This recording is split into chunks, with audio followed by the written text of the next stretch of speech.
है तो कितना प्रभाव डालता है। अभी 1-2 वर्ष, शायद 1.5 वर्ष पहले की घटना है। एक जगह पर हम लोग गए तो वहां पर एक सज्जन थे, उनने एक बहुत बड़ा पुस्तकालय सिर्फ गुरुदेव की पुस्तकों का बना करके दिया।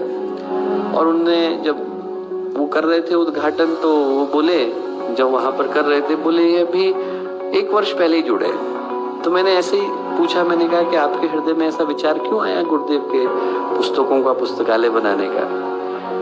तो उन्होंने कहा कि ऐसा है मैं सब कि मेरा बहुत बड़ा बिजनेस है और मेरा स्वभाव से थोड़ा सा ये था कि काम अपना कैसे भी करके कराना है। तो बोले कि कहीं नहीं होता था तो पैसे देके करा लिया, रिश्वत देके करा लिया, घूस से करा लिया, पर काम कराना है। बोले एक बार क्या हुआ कि एक ऐसे ऑफिसर आए जो कितनी भी घूस में काम नहीं करते थे। मैंने लोगों से पूछा कि साहब ये क्यों नहीं कर रहे हैं? बोले अरे गायत्री परिवार वाले बेईमानी नहीं करेंगे। बोले फिर इनको कैसे मनाएं? बोले आप तो कुर्ता धोती पहन के जाओ, गुरुदेव का फोटो लेकर के जाओ और ये कहो कि हमें घर में वांग्मय की स्थापना करनी है। बोले यदि आप ये कहोगे तो हो सकता है इनका मन पसीज जाए। उनने कुर्ता धोती पहना और जो है उनके पास गए, उनसे जाकर के बोले कि आप हमारे घर में वांग्मय की स्थापना करो।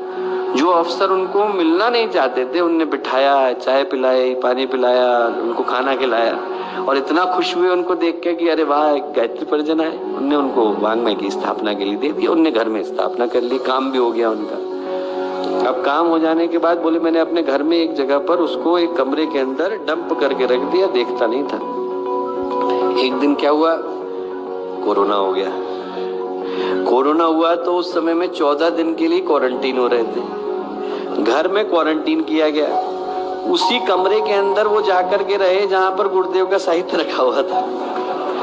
बोले मैं अंदर कुछ था नहीं करने को, बाहर निकल नहीं सकते थे। मैंने गुरुदेव की एक किताब निकाली, पढ़नी शुरू करी। बोले 14 दिन मेरी जिंदगी के सबसे ज्यादा बदलाव के क्षण थे।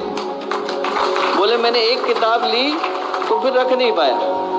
14 दिन के बाद बाहर आया तो न केवल मेरा शरीर बदला बल्कि मन भी बदल गया। बोले उस दिन के बाद से मैंने संकल्प लिया कि हर व्यक्ति को ये साहित्य पढ़ने की आवश्यकता है। तो हम लोग संकल्प लें कि जो लोग ग्राहक हैं उनको पाठकों में बदलेंगे। कई ऐसे हैं जिनकी अखंड ज्योति जाती है पर वो पढ़ते नहीं है। ग्राहकों को पाठकों में बदलना है और जो पढ़ते हैं पर उतारते नहीं है उनको साधकों में बदलना है। ग्राहक पाठकों में बदले, पाठक साधकों में बदले। ये हम लोगों का सिद्धांत होना चाहिए कि हम लोग उन लोगों के हृदय तक पहुंचे हैं जिन लोगों के पास गुरुदेव किसी न किसी रूप में है। उनसे कहेंगे आपके घर में तो है, कम से कम आप पढ़ना तो शुरू करो, कम से कम आप अपनाना तो शुरू करो। ऐसे लोगों को और जगाने की आवश्यकता है।